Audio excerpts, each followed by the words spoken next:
Hey, what's going on, everybody? Welcome back. In this video, we're going to be looking at the early slate MLB starting at 1 o'clock today. We have early MLB, we have main MLB, and we have NBA. Try to get videos out for at least two of those, maybe all three if I can. But wanted to look at the early slate baseball in this one, so let's get started. As always, appreciate you guys hit the like button, subscribe if you have not already, and let's get started. So, looking at the totals and the projected lineups for this one, we have a couple of teams with some high totals that I do like. The Indians facing off against Julio Teheran, and we know his home run struggles. That Cleveland lineup is definitely not as strong as last year. No Lindor anymore. He's on the Mets now.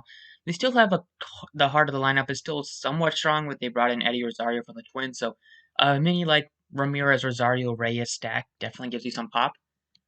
You have the Yankees have a high total against Ross Stripling. I feel probably like my third or fourth stack on the list. I think we can do. Man, there's a couple of teams I like a little bit more. The Red Sox are my second stack. The Royals are my favorite stack, facing off against uh, Kohei Arihara. I definitely probably butchered that, but facing off against a pitcher who doesn't have much MLB experience. He played in Japan last season, so he's a guy that the Royals should be able to hit a little bit. He doesn't have a ton of great speed in on his pitches. He throws definitely softer, and we got guys like Perez, Soler, Merrifield, Dozier if he's in. Even Carlos Santana all can hit for power. So I love the Royals stack today. And then the Red Sox facing off against Matt Harvey. I don't know why it says Hunter Harvey here, but it's Matt Harvey in Boston against the Red Sox. They did get shut out in the opening day, but Harvey, we know we definitely can take advantage of him. Looking at Harvey's numbers, I mean, last season in his limited sample, he gave up over an 800 slugging on both sides of the plate. He gave up over 400 average to both sides of the plate. ERA was north of 10. Even back in 2019, he was garbage. 8.92 ERA at home. He had a 5.71 slugging to lefties. Gave up a 2.95 average. Unfortunately, there's been a very quick decline, over 5.7 xFIP to lefties, 5.25 to righties.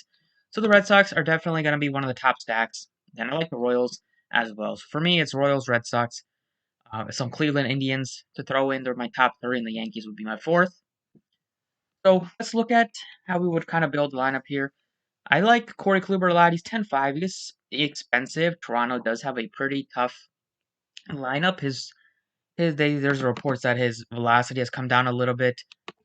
In spring, it's been about 90 to 92, which is definitely not a great sign, but I think he's still one of the most talented pitchers on the slate.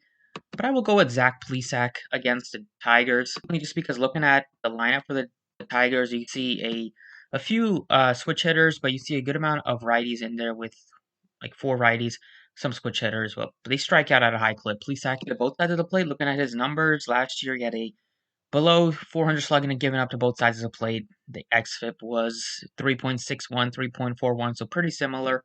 And he strikes out both sides of the plate at north of 26% last year. I do like Plesac against a K-heavy Tigers team.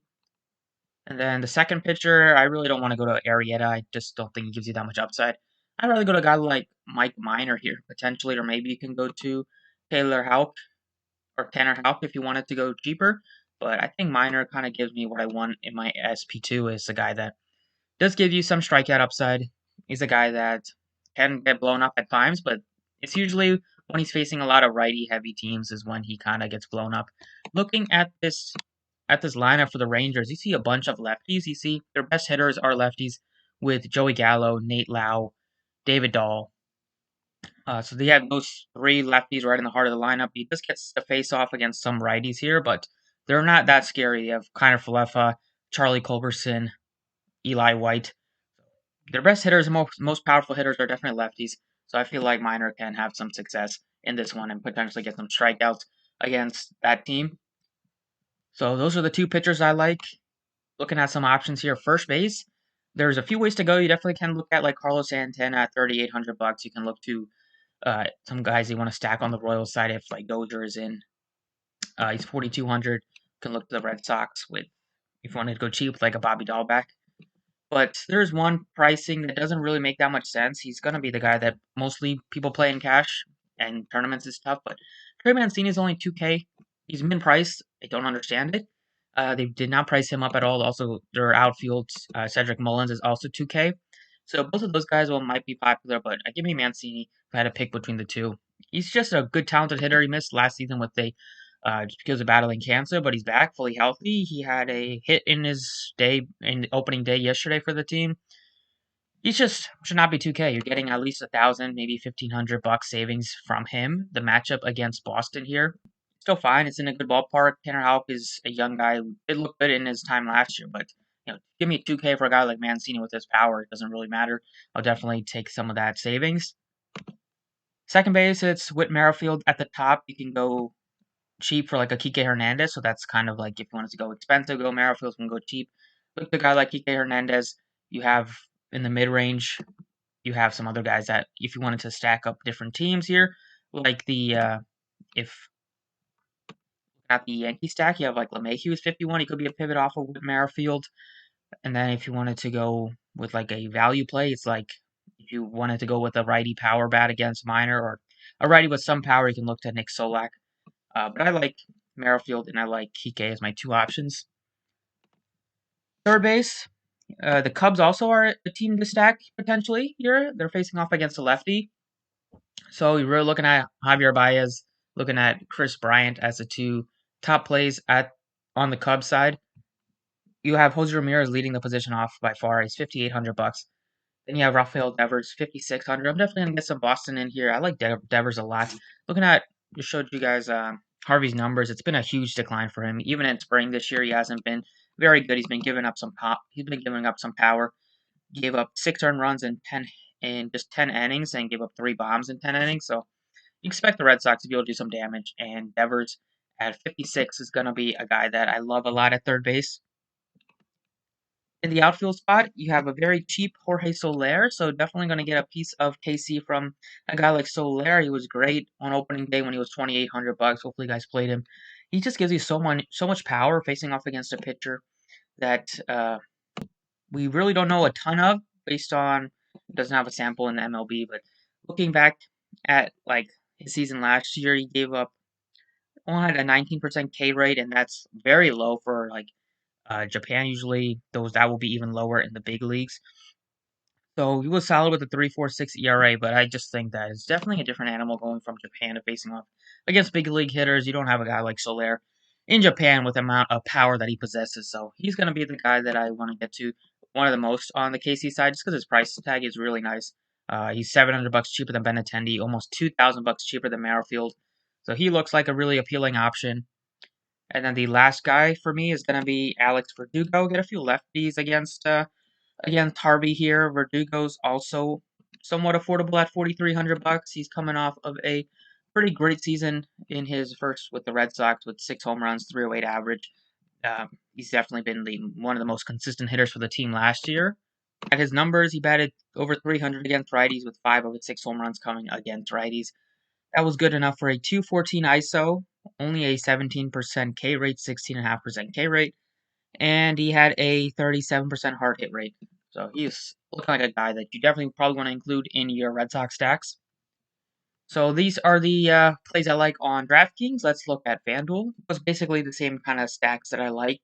Looking at the pitching options, Plesac is the most expensive pitcher by a pretty wide margin. He's up to 10-2 on Fanduel. Then you get $1,800 savings to Corey Kluber. You get a nice savings down to Mike Minor. I think I'll probably look to like Kluber, Minor if I was going on FanDuel just because save some money here between these two guys. I'm gonna go ahead and put in Mike Minor for now. I just like still like the matchup for him against a Rangers team. Again with the lefty against Rangers is usually like a sign for some success or an opportunity for success for Minor just because they're not very good against lefties. At least they weren't last year. So definitely Mike Minor is the guy that I'll like on FanDuel as my pitcher. And then it's kind of the same kind of stacks I like. It's Salvador Perez at first base / catcher. Gives you just so much power at the position. He's still he's 3,600, so he's expensive for a catcher, but he doesn't have the power that an average catcher has. He has an immense amount of power, especially with the wind blowing out a bit against a pitcher who will probably give up some hard contact and probably give up a lot of contact in general. Getting a guy like Perez who will most likely make some contact against that pitcher Arihara is definitely a spot I want to take a shot on. Santana is another guy you can look to. He's $3,300. You do not have min price Mancini on FanDuel, so he looks better on DraftKings. You have like Dahlback, Christian Vasquez as some cheaper plays at the position. Second base, it's like Merrifield, LeMahieu, and then it's Kike Hernandez as some options I'm looking at. Third base, Jose Ramirez is 4,300. He's a lot more expensive than the other guys, so he might be lower owned. But I can't pass up on Devers at only 3,400 in this type of matchup against Harvey. Red Sox, I'm expecting them to put up at least 5 runs today, possibly even more. It's just such a good spot against Harvey. Just can't strike people out. And Baltimore's had one of the worst bullpens in baseball over the past few years. So hopefully that is a spot that kind of continues this year. And we can kind of pick on them as a team. Devers is just a little bit too cheap on Fanduel. In the outfield, I'm going to go back to Jorge Soler. Love the power that he possesses. He's more expensive on Fanduel, but doesn't really matter because going 8K for a pitcher, we can kind of pay up for anybody. And then I'll go ahead and put back Alex Verdugo. So it's these same kind of core pieces, except for Perez over Mancini on Fanduel as my first base option. So that's it for the video. Thank you guys for watching. Best of luck tonight. I'll try to get a basketball video out after this. So keep an eye on for that, and good luck today.